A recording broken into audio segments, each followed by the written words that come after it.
우리가 기도할 때에 가장 기도하는 것은 바로 기도의 응답입니다. 절박한 문제와 위기 때에는 응답을 더욱더 갈망하고 있죠. 하나님의 약속은 반드시 응답하신다고 말씀하셨습니다. 그러나 응답의 시간과 응답의 방법과 응답의 모습이 다양하기 때문에 우리는 응답에 대해서 많은 혼란스러운 생각들을 갖고 있습니다.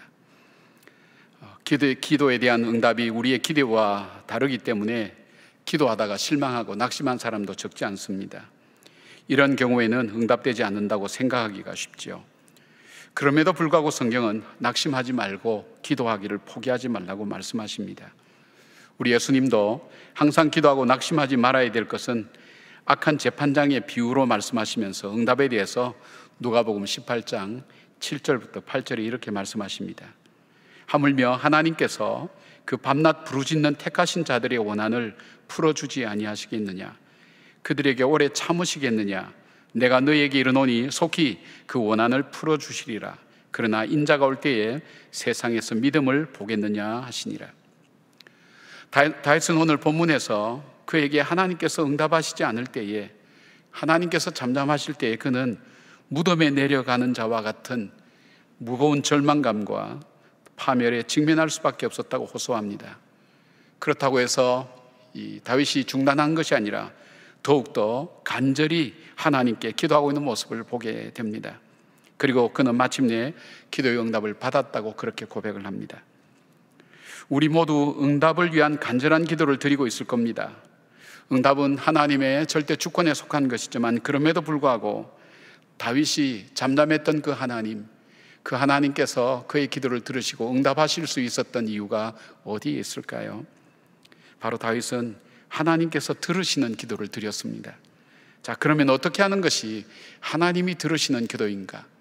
오늘 함께 기도하는 우리와 더불어서 응답을 기대하는 주의 성도들과 함께 다윗이 응답받은 그 신앙의 영적 원리들이 어떤 것인지 하는 것을 함께 살펴보면서 우리의 기도가 하나님이 들으시는 기도가 되기를 바랍니다. 하나님이 들으시는 기도 첫 번째는 하나님께서 언약하신 것을 따라서 기도하는 것입니다.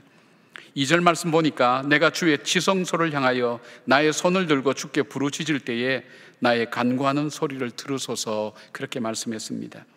성소를 향해 기도 드린다는 것은 하나님을 향한 자신의 간절한 마음을 표현하는 그런 모습이기도 하지만, 그러나 더 중요한 것은 바로 이 성소에는 하나님의 언약궤가 있는 바로 그것을 향해 기도 드린다는 것입니다. 즉 하나님의 약속이 머물러 있는 곳, 하나님의 언약이 머물러 있는 곳, 그것을 바라보며 주의 언약을 생각하며 기도한다는 것을 말합니다. 솔로몬이 낙성식 때, 성전 짓고 낙성식 때 드렸던 기도입니다. 그렇게 하나님께 얘기합니다. 역대하 6장 20절 보니까 주께서 전에 말씀하시기를 내 이름을 거기에 두리라 하신 곳, 이 성전을 향하여 주의 눈이 주야로 보시오며 종이 이곳을 향하여 비는 기도를 들으시옵소서. 21절에 주의 종과 주의 백성 이스라엘이 이곳을 향하여 기도할 때에 주는 그 간구함을 들으시되 주께서 계신 곳 하늘에서 들으시고 들으시사 사하여 주소서. 솔로몬 기도는 계속해서 내가 성소를 향하여 기도할 때라는 부분을 반복하고 있습니다. 비록 솔로몬의 기도였지만 이것은 바로 다윗의 영적 원리를 이어받은 것과 마찬가지일 것입니다. 다윗은 하나님의 법궤 모시기를 갈망했고 하나님의 성전 짓기를 간절히 원했던 이 다윗의 마음이 바로 솔로몬의 기도로 나타난 것입니다. 이에 하나님께서 응답하셨습니다. 역대하 7장 15절 16절에 보니까 이제 이곳에서 하는 기도에 내가 눈을 들고 귀를 기울이리니 이는 내가 이미 이 성전을 택하고 거룩하게 하여 내 이름을 여기에 영원히 있게 하였습니다. 내 눈과 내 마음이 항상 여기에 있으리라. 하나님의 언약과 약속이 머무는 이곳 성전에서 혹은 그 언약과 약속이 있는 이 성전을 향하여 우리가 함께 기도할 때에 하나님께서는 그 언약을 기억하사 응답하신다는 것입니다. 시편 91편 15절에 보니까 전능한 자의 은밀한 곳에 거주하며 전능자의 그늘 아래에 사는 자에게 하나님께서 이런 약속을 하십니다. 저가 내게 간구하리니 내가 응답하리라. 저희 환난 때에 내가 저와 함께하여 저를 건지고 영화롭게 하리라 약속하십니다. 요한 사도는 하나님의 언약을 따라 기도하는 것을 하나님의 뜻을 따라 기도하는 것으로 그렇게 해석했습니다. 요한일서 5장 14절에 이렇게 말씀합니다. 그를 향하여 우리의 가진 바 담대함이 이것이니 그의 뜻대로 무엇을 구하면 들으심이라. 하나님의 언약을 따라 기도한다는 것은 성소를 향해 부르짖는 것입니다. 다니엘은 비록 바벨론이라는 이방 땅에 있었지만 그의 마음과 삶이 하나님의 성소에 머물러 있었음을 알 수 있습니다. 다니엘 6장 10절 보니까 다니엘이 이 조서에 왕의 도장이 찍힌 것을 알고도 자기 집에 돌아가서는 윗방에 올라가 예루살렘으로 향한 창문을 열고 전에 하던 대로 하루 3번씩 무릎을 꿇고 기도하며 그의 하나님께 감사하였더라. 하나님의 뜻, 즉 언약을 따라서 기도하는 것은 하나님께서 들으시는 기도인 것입니다. 가끔 이제 저에게 찾아오는 우리 청년들이 있습니다. 유학을 간다고 해서 찾아온 청년들이 있을 때 상황을 들어보고 조금 어려운 청년들한테 제가 그런 약속을 합니다. 가서 유학을 할 때 공부하다가 어려울 때 부탁하면 한 번은 내가 들어주겠다고 그렇게 약속을 한 적이 몇 번 됩니다. 근데 다 이제 그 약속을 제가 지켰습니다. 그런데 제가 그곳에 집회를 가거나 코스타에 참석하거나 그렇게 가게 되면 그 형제나 그 자매를 만나게 됩니다. 아니면 때로는 연락이 오면 그런 마음의 부담이 있습니다. 제가 약속했기 때문에 어떤 방법이든 그 형제와 그 자매를 도왔던 기억이 납니다. 바로 하나님께서 약속하신 것은 하나님 자신도 부담을 갖고 있습니다. 이 약속을 이루어 주시기 위해서 바로 그 약속을 따라서 우리가 기도할 때 하나님은 반드시 이루어 주신다는 사실을 기억하면서 여러분, 내 필요를 따라, 내 문제를 따라, 내 욕심을 따라 기도하는 것이 아니라 하나님의 언약을 따라, 하나님의 약속을 따라 기도할 때 그 기도를 하나님이 들으시고 응답하신다는 것 기억하시길 바랍니다. 이것이 바로 다윗이 하나님이 들으시는 기도의 첫 번째 원리였습니다. 두 번째 원리는 뭘까요? 두 번째는 예수 그리스도의 보혈의 피를 의지해서 기도해야 됩니다. 2절에 보니까 다윗이 주의 지성소를 향하여 손을 들고 주께 부르짖는다고 했는데 여기에 지성소는 성전의 내전에 해당되는 것으로 가장 거룩한 곳을 말합니다. 즉 하나님께서 임재하여 말씀하신 장소로 여겨진 장소가 바로 이 지성소입니다. 근데 아직 성전이 지어지기 전이었으니까 법궤가 있는 장막의 내부를 의미한다고 볼 수 있습니다. 이곳에서는 속죄의 날에 민족적 죄를 씻기 위해서 피제사를 드리는 곳입니다.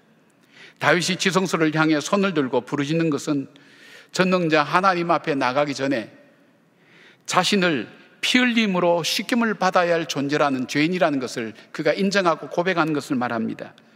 자신이 죄인임을 고백하며 피 흘림을 근거로 하나님께 호소하고 있다는 것입니다. 이것은 단순히 자기 죄를 자백하고 뉘우치는 것이 아니라 제물의 피로 죄 씻음 받는 제사를 통해서 하나님 앞에 나갈 수 있는 자신의 모습을 기억하고 하나님께 간구하는 것입니다. 왜냐하면 자기 죄는 제물의 피로 하나님께 용서함을 받을 때에 비로소 하나님께 나가는 긍휼과 자비를 얻기 때문입니다. 시편 51편은 다윗의 회개시로 유명합니다. 이 회개시를 가만히 읽어보면 다윗은 죄와 죄 씻음에 대해서 굉장히 민감한 영감을 갖고 있었습니다. 그는 죄가 있을 때 하나님께 나갈 수도 없고 하나님께 간구하여도 응답받을 수 없다는 것을 알았습니다. 그래서 자기의 죄를 용서해 주시기를 구하면서 시편 51편 11절에 이렇게 간구합니다. 나를 주 앞에서 쫓아내지 마시며 주의 성령을 내게서 거두지 마소서라고 간구합니다. 죄가 있으면 하나님 앞에 나갈 수가 없습니다. 피 흘림의 제사만이 용서함을 받고 하나님 앞에 나갈 수 있는 것입니다. 이사야 59장 1절에서 2절 여호와의 손이 짧아 구원하지 못하심도 아니요 귀가 둔하여 듣지 못하심도 아니라 오직 너희 죄악이 너희와 너희 하나님 사이를 갈라놓았고 너희 죄가 그의 얼굴을 가리어서 너희에게서 듣지 않으시게 함이니라. 에레미야 5장 25절에는 너희 허물이 이러한 일들을 물리쳤고 너희 죄가 너희로부터 좋은 것을 막았느니라 그렇게 말씀합니다. 우리는 이 죄를 스스로 해결할 수 없습니다. 피 흘림의 대가가 없이는 이 죄를 해결할 수가 없습니다. 죄와 죄의 저주와 죄의 고통 속에서 죽을 수밖에 없는 것이 우리 인생이기 때문입니다. 그런데 이러한 우리의 죄를 해결한 것이 바로 예수 그리스도께서 친히 제물이 되셔서 피 흘려주시고 우리의 죄를 용서해 주신 것입니다. 죄 씻음 받은 죄인이 하나님 앞에 나갈 자격을 얻게 된 것입니다. 히브리서 10장 10절에는 이렇게 말씀합니다. 이 뜻을 따라 예수 그리스도의 몸을 단번에 들이심으로 말미암아 우리가 거룩함을 얻었도다. 19절 그러므로 형제들아 우리가 예수의 피를 힘입어 성소에 들어갈 담력을 얻었나니, 그렇게 말씀합니다. 우리가 하나님 앞에 나갈 수 있는 자격은 우리의 의나 우리의 노력이나 우리의 행위나 우리의 어떤 것에 있지 않습니다. 바로 예수 그리스도의 피공로 의지할 때만이 우리는 하나님 앞에 나갈 수 있습니다. 바로 우리의 자랑은 그러니까 예수 그리스도의 보혈의 피요 십자가입니다. 우리가 하는 회개보다도 더 감사하고 놀라운 은혜는 우리가 회개하고 하나님께로 돌아올 길을 하나님께서 열어두신 것입니다. 이것이 구약에는 소와 염소와 양과 비둘기를 잡아서 우리의 죄값을 치르는 피 흘림의 제사가 있어야 가능했습니다. 그런데 예수 그리스도께서 친히 제물이 되셔서 우리 죄를 사하시고 그 피값으로 우리가 하나님 보좌 앞에 나갈 수 있도록 길을 열어주신 것입니다. 그래서 우리가 기도할 때, 특히 회개할 때 우리가 붙잡아야 될 그 기도가 있다면 예수 그리스도의 보혈의 피입니다. 그 피가 나를 살렸습니다. 그 피가 나에게 길을 열어갑니다. 그 피가 나로 하여금 하나님 보좌 앞에 나가게 만들었고, 그 피로 말미암아 하나님의 긍휼과 자비를 얻고 용서함을 받고 하나님과 교제할 수 있는 새로운 길들이 열려졌기 때문입니다. 그래서 바로 다윗이 지성소를 향해서 그가 손을 들고 기도했다는 것은 바로 피 흘림의 제사를 통해 씻김을 받은 주의 자녀가 하나님 앞에 담대히 나갈 수 있는 것처럼 바로 예수 그리스도의 보혈의 피를 우리가 붙잡을 때에 그 피로 말미암아 하나님 앞에 나갈 수 있게 되는 것입니다. 하나님이 들으신 기도는 어떤 기도일까요? 우리의 노력과 우리의 예씀이 아닙니다. 바로 나를 위해서 죽으신, 내 죄를 위하여 죽으신 예수 그리스도의 보혈의 피를 우리가 붙들고 의지할 때 그 피로 말미암아 은혜의 보좌 앞에 나가게 되는 겁니다. 그 피를 보고 주께서 우리를 용납하시고 우리를 하나님께 가까이 옴을 하나님께서 허락하시는 것입니다. 이제 기도하실 때에 바로 예수 그리스도의 보혈의 피, 나로 하여금 죄 씻음 받게 하고 하나님 앞에 나갈 수 있는 담대함을 얻게 하는 그 예수 그리스도의 보혈의 피를 붙들고 기도하는 여러분 되길 바랍니다. 그럴 때에 하나님께서 들으시는 기도가 될 수 있습니다. 세 번째로 하나님께서 들으시는 기도는 어떤 기도입니까? 하나님께서 내 인생 속에 행하신 일을 인정하고 고백하는 기도입니다. 5절 말씀 보니까 그들은 여호와께서 행하신 일과 손으로 지으신 것을 생각하지 아니하므로 여호와께서 그들을 파괴하고 건설하지 아니하시리이다, 그렇게 말씀하셨습니다. 다윗은 하나님 앞에서 기도하면서 했던 것은 문제를 붙들고 부르짖은 것만은 아닙니다. 그는 하나님께서 자기에게 행하신 일들을 기억하며 인정했습니다. 그리고 하나님께서 손으로 지으신 것을 바라보면서 하나님의 크고 놀라운 일들을 찬양했습니다. 다윗의 찬양은 응답받은 후에 감사함으로 드려진 찬양이 아닙니다. 바로 자신에게 주어진 문제와 어려움에도 불구하고 하나님께서 자기의 지난날의 삶을 통해서 행하셨던 귀한 일들을 인정하고 고백하며 하나님께 감사하는 기도를 먼저 드렸다는 것을 보게 됩니다. 우리는 고난과 위기가 다가올 때에 우리의 마음은 많이 경직됩니다.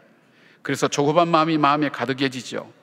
그리고 어려우면 과거에 힘들었던 기억들이 다발처럼 우리에게 올라오게 되어 있습니다. 바로 이 어려움과 더불어서 우리에게 그 어려움을 주었던 상황이나 또 사람들이나 사건을 원망하면서 미워하는 마음으로 우리 마음은 가득 채워집니다. 때로는 더 이상 기도할 수 없고 내가 할 수 있는 것이 없다는 절망감으로 가득 채워질 수밖에 없습니다. 그러나 다윗은 바로 하나님을 알지 못하는 사람이 하나님이 행하신 일을 인정하지 않고 하나님 손으로 지으신 것을 보면서도 인정하지 않는 그들과는 다르게 행했다고 그는 고백하고 있습니다. 그들과 함께 멸망하는 자리에 인도하지 말라고 그렇게 부탁하고 있습니다. 자신의 기도 속에, 자신의 과거 속에 지금 현재 나의 어려움이 있지만 지난날 살아온 삶 가운데 하나님께서 내 인생을 통해서 행하셨던 일들을 하나하나 기억해내면서 하나님께 감사하고 찬양하는 다윗의 모습을 보게 됩니다. 사랑하는 여러분, 여러분이 정말 힘들고 어려울 때 우리가 기도해야 될 내용은 그 문제를 붙들고 기도하는 것보다 더 중요한 것이 있다면 바로 과거에 나를 도우셨던 그 하나님, 그리고 내가 미처 감사하지 못하고 지나갔던 당연한 일로 생각했던 그 일들 속에 하나님이 행하셨던 크고 놀라운 일들을 인정하고 고백하며 하나님께 찬양을 드리는 것입니다. 하나님은 하나님을 인정할 때, 하나님께서 행하신 것을 찬양할 때 하나님 그 기도를 기쁘게 들으십니다. 우리의 간구에 귀를 기울이게 되는 것입니다. 다윗은 어려울 때는 과거에 도우신 하나님을 찬양했습니다. 그리고 그가 평안할 때에는 그 모든 영광을 하나님께 돌리며 감사하는 기도를 드렸습니다. 그리하여 자기의 주어진 일들의 영광을 자기가 취하지 않고 하나님께 올려드렸습니다. 그것이 바로 하나님께서 들으시는 기도가 된 것입니다. 그럴 때에 기도는 감사의 통로가 되고 우리 신앙 고백의 통로가 되는 것입니다. 우리가 잘 알지만 어려울 때는 그렇게 잘 되지 않습니다. 빌립보서 4장 6절에서 7절 보니까 아무것도 염려하지 말고 다만 모든 일에 기도와 간구로 너희 구할 것을 감사함으로 하나님께 아뢰라. 그리하면 모든 지각에 뛰어난 하나님의 평강이 너희 마음과 생각을 지키시리라. 저는 이 모든 지각에 뛰어난다는 이 말씀이 얼마나 위로가 되는지 모르겠습니다. 저희 형편과 사정과 제 마음과 제 상황도 모두 아시는 주님, 그리고 흔들리는 내 마음, 요동치는 내 마음도 아셔서 내 마음과 생각을 지켜주시는 그 하나님의 평강이 나와 함께 하시는, 우리 간증했던 우리 김미라 성도님이 자기가 구했던 것 정작 자기가 편안하게 살고 문제가 일어나지 않고 돈을 많이 벌게 해달라고 기도했지만 정작 자기에게 필요한 것은 평안이었다고 고백하는 것을 들어보십시오. 우리가 이 땅을 살아가면서 하나님의 붙드심과 지키심, 그래서 우리의 기도가 원망과 불평과 탄식의 통로가 아니라 하나님께서 말씀하신 감사의 통로가 되고 기쁨과 신앙 고백의 통로가 될 수 있도록 하는 것, 그것은 뭘까요? 과거에 도우셨던 하나님을 기억해내는 것입니다. 그리고 그 하나님께서 행하셨던 것을 고백하는 것입니다. 바로 그때 주님은 우리의 기도를 들으시고 응답해 주신 것을 보게 됩니다. 네 번째는 중보 기도를 하는 것입니다. 하나님이 들으신 기도. 다윗은 1절에서 7절까지 자기의 문제를 놓고 기도합니다. 그런데 8절부터 9절까지 응답을 받고 난 다음 자기 백성들을 위하여 기도하고 있습니다. 여호와는 그들의 힘이시요 그의 기름 부음 받은 자의 구원의 요새시로다. 주의 백성을 구원하시며 주의 산업에 복을 주시고 또 그들의 목자가 되시어 영원토록 그들을 인도하소서. 자신에게 응답 주신 하나님께 감사했습니다.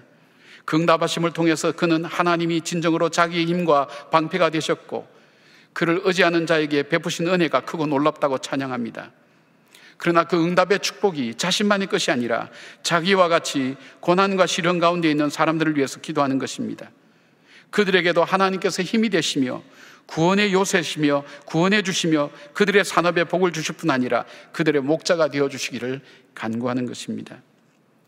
우리는 응답을 받으면 그 당시 감사함을 돌립니다. 물론 그렇지 않은 사람도 더 많습니다. 그래서 예수님께서 한센병 환자 10명을 고쳐주셨지만 단 한 명만이 감사로 예수님께 왔을 때에 나머지 9은 어디 있느냐 물어보신 것도 우리 자신들을 잘 알기 때문입니다. 그러나 기도의 마무리는 응답하신 하나님에 대한 감사와 더불어서 자신과 같은 고통과 어려움을 겪는 사람들을 위해서 함께 중보기도 하는 것입니다. 왜냐하면 그 절박함과 안타까움을 겪었기에 그들의 마음과 연약함과 절박함을 알기 때문입니다. 아무도 도울 사람이 없어 몸부림치는 모습을 자신이 겪고 보았기에 알고 있기 때문입니다. 그래서 기도, 우리 하나님이 들으시는 그 기도는 어떤 기도일까요? 하나님 들으시는 기도는 하나님께서 응답하신 것을 인정하고 고백하고 찬양할 뿐 아니라 감사할 뿐 아니라 더 나아가서 자기와 같은 형편과 어려움 중에 있는 사람을 위해서 함께 중보하는 것입니다. 저는 종종 가족들의 구원을 위하여 기도하는 사람들을 볼 때가 참 많습니다. 그 안타까움은 이루 말할 수가 없습니다. 분명히 천국과 지옥이 있고 정말 예수 안에 구원이 있다는 것을 내가 믿으면 믿을수록 그 믿음을 갖지 못한 가족을 향한 그 간절한 안타까움은 이루 말할 수 없어서 정말 하나님 앞에 간절히 기도하는 사람들을 많이 봅니다. 저희 가정처럼 모든 가족들이 다 예수를 믿으면 그 안타까움이 얼마나 심각한지를 잘 알지 못합니다. 그러나 그 안타까움 속에서 가족의 구원함을 얻은 그 사람들이야말로 그 가족의 구원을 위해서 기도하는 사람이 그 안타까운 심정을 그들보다 더 잘 알 수 있는 사람이 어디 있겠습니까? 그러니까 중심을 다하여 마음을 다하여 중심에 통회하고 상한 마음으로 하나님이 응답하시는 기도로 함께 중보할 수 있는 것입니다. 오늘 다윗의 이 간구의 완성은 감사와 찬양, 응답과 함께 오는 기쁨 속에서 자신을 넘어 고난받는 사람들에게 함께 그들을 위해서 기도하는 중보기도로 마무리된 것을 봅니다. 이것이 바로 하나님이 들으시는 기도입니다. 기억하시겠습니까? 하나님 들으신 기도 어떤 기도일까요? 하나님의 언약을 따라 드리는 기도, 또 예수 그리스도의 보혈의 피를 의지하여 드리는 기도, 그리고 하나님이 행하신 일들을 내 삶을 통해 고백하며 감사하는 기도, 더 나아가서 네 번째는 기도 응답에 대한 감사와 더불어서 나와 같은 형편과 처지에 있는 사람들을 위해서 중보하는 기도 드릴 때에 하나님께서 응답하신 것입니다. 우리의 기도의 응답보다도 더 놀라운 것은 우리에게 돌아갈 길과 회복될 길과 하나님께 나갈 길을 열어주신 하나님의 크고 놀라운 은혜가 우리 가운데 더 귀하고 놀라운 것입니다. 더 큰 응답이 되는 것입니다. 20세기 세계 최고의 전도자로 꼽는 빌리 그레엄 목사님 부부가 이 찬송을 들으면서 회심했다고 하는데, 그 찬송이 바로 큰 죄에 빠진 날 위에라는 찬송입니다. 이 찬양은 1833년 샬롯 엘리엇이라는 사람이 45살 때 지어진 찬송으로 알려져 있습니다. 샬롯은 밝고 명랑했지만 그가 30세가 되면서 알 수 없는 병에서 그의 전신은 마비될 정도로 장애인으로 살고 있었습니다. 프랑스 신의자 목회자 앙리 말랑이 영국 브라이튼에 있는 친구 헨리 엘리엇, 즉 이 샬롯 엘리엇의 오빠 집을 방문하면서 바로 이 샬롯을 찾아갔습니다. 오랫동안 자신의 장애가 깊어질수록 좌절하고 있는 그 동생, 절망하고 있는 그 동생을 위로할 수 있었으면 좋겠다는 마음으로 그 동생을 찾아갑니다.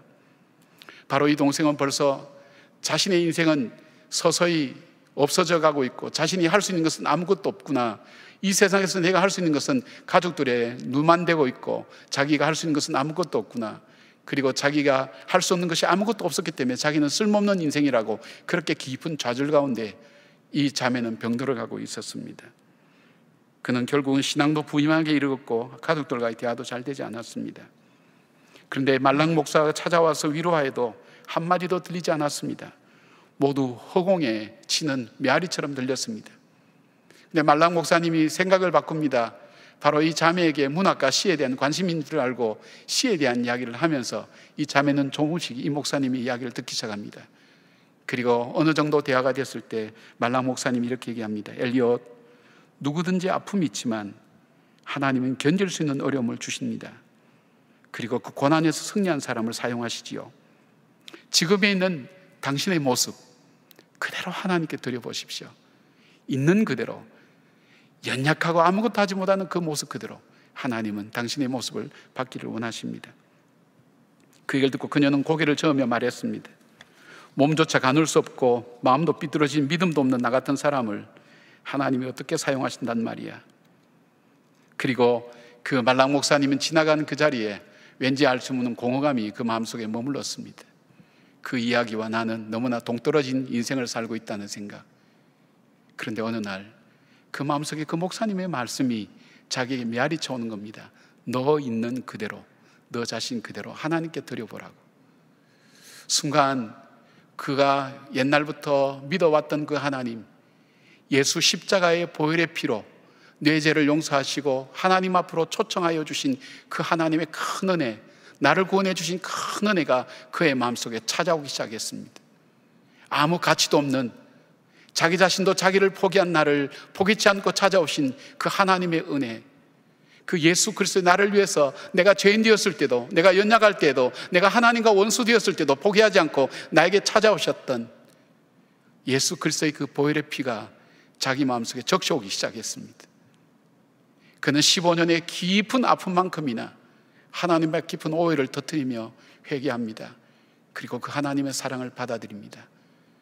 그리고 그 사랑의 고백을 이 시로 적었습니다.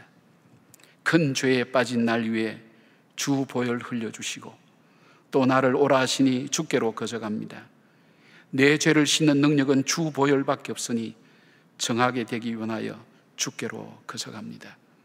하나씩 하나씩 자기의 허물과 죄, 그럼에도 불구하고 자기를 받아주신 그 하나님, 자기의 기도에 응답해 주신 하나님, 내가 부르짖을 때 외면치 않겠다고 약속하신 그 하나님 약속이 이제는 자신의 약속이 되면서 자신의 신앙 고백으로 하나님께 드려집니다.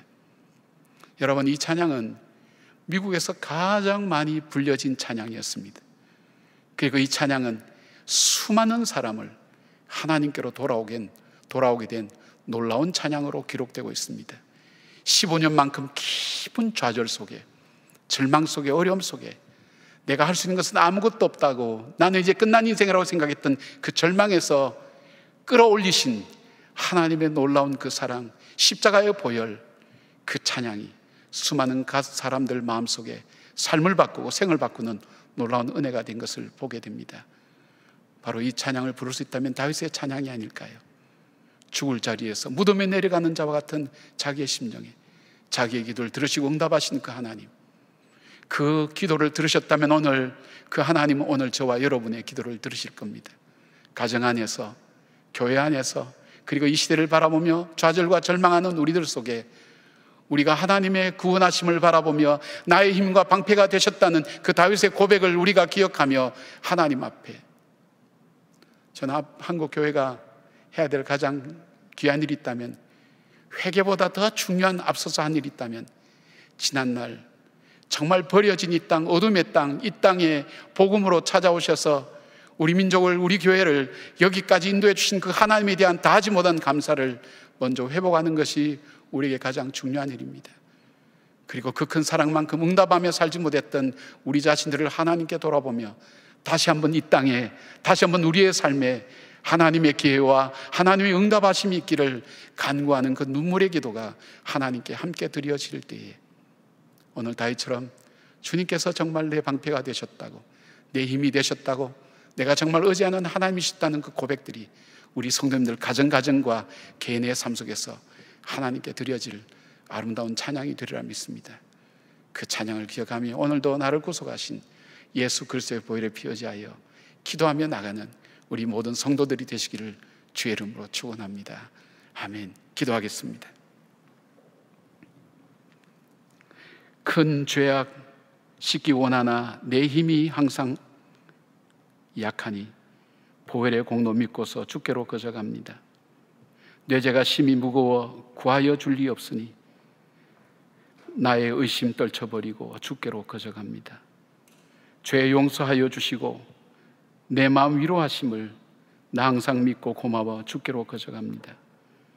주 예수 베푼 사랑이 한없이 크고 넓으니 내 뜻을 모두 버리고 주께로 거저갑니다.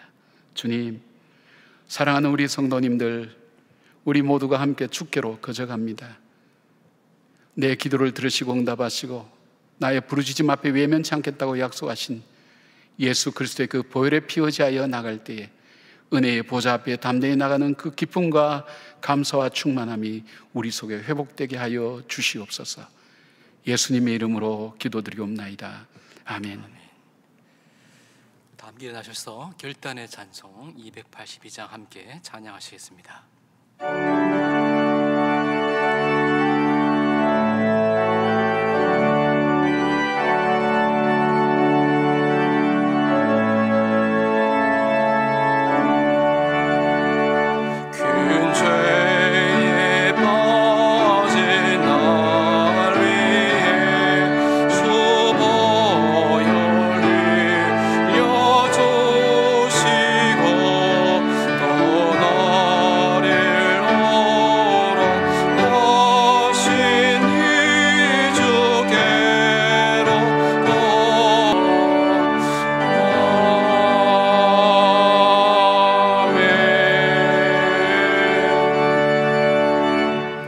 시편 91편을 믿음으로 선포하시겠습니다. 지존자의 은밀한 곳에 거주하며 전능자의 그늘 아래에 사는 자여, 나는 여호와를 향하여 말하기를 그는 나의 피난처요 나의 요새요 내가 의뢰하는 하나님이라 하리니, 이는 그가 너를 새 사냥꾼의 올무에서와 신ям 전염병에서 건지실 것이미로다. 그가 너를 그의 깃으로 덮으시리니 내가 그의 날개 아래에 피하리로다. 그의 진실함은 방패와 솜방패가 되시나니, 너는 밤에 찾아오는 공포와 낮에 날아드는 핫살과 어두울 때 퍼지는 전염병과 밝을 때 닥쳐오는 재앙을 두려워하지 아니하리로다. 1000명이 내 왼편에서 10,000명이 내 오른쪽에서 엎드러지나 이 재앙이 내게 가까이 하지 못하리로다. 오직 너는 똑똑히 보리니 악인들의 보응을 내가 보리로다. 내가 말하기를 여호와는 나의 피난처시라 하고 지존자를 너희 거처로 삼았으므로 화가 내게 미치지 못하며 재앙이 내 장막에 가까이 오지 못하리니, 그가 너를 위하여 그의 천사들을 명령하사 내 모든 길에서 너를 지키게 하심이라. 그들이 그들의 손으로 너를 붙들어 발이 돌에 부딪히지 아니하게 하리로다.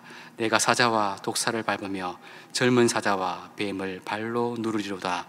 하나님이 이르시되 그가 나를 사랑한즉 내가 그를 건지리라. 그가 내 이름을 안즉 내가 그를 높이리라. 그가 내게 간구하리니 내가 그에게 응답하리라. 그들이 환난 당할 때에 내가 그와 함께하여 그를 건지고 영화롭게 하리라. 내가 그를 장수하게 함으로 그를 만족하게 하며 나의 구원을 그에게 보이리라 하시도다. 아멘. 우리가 예배를 마치고 돌아가기 전에 잠깐 우리가 묵상하며 기도할 수 있는 시간 가졌으면 좋겠습니다. 그렇습니다. 우리는 다윗이 고백한 것처럼 갑갑한 현실 속에 아무런 도움을 구할 수 없을 때 무덤에 내려가는 자처럼 우리는 절망과 두려움이 우리 마음속을 찾아올 때가 얼마나 많은지 모릅니다. 어쩌면 이 샬롯 이 자매처럼 15년 동안이나 자기의 청춘을 장애인으로 지내면서 아무것도 할 수 없다는 것, 어쩌면 하나님이 나를 버리셨다는 그 생각이, 그 절망이 그를 지배할 때 아무것도 생각할 수 없었던 그에게 있는 그대로 하나님 앞에 드리라고, 하나님은 그대로 있는 그대로 받으신다고, 그 한마디가 그로 하여금 마음의 문을 열게 만들었습니다. 여러분 중에는 이런 분들이 없습니까? 나는 가진 것도 없고 이미 나이도 많이 들고 몸에 병도 있고 내가 하나님 위해서 할 수 있는 것이 아무것도 없다고 그렇게 생각하는 분이 있습니까? 하나님은 우리를 있는 그대로 받으십니다.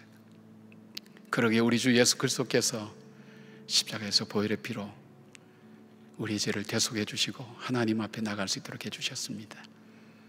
오늘 주님의 자비와 긍휼이 우리 가운데 있습니다.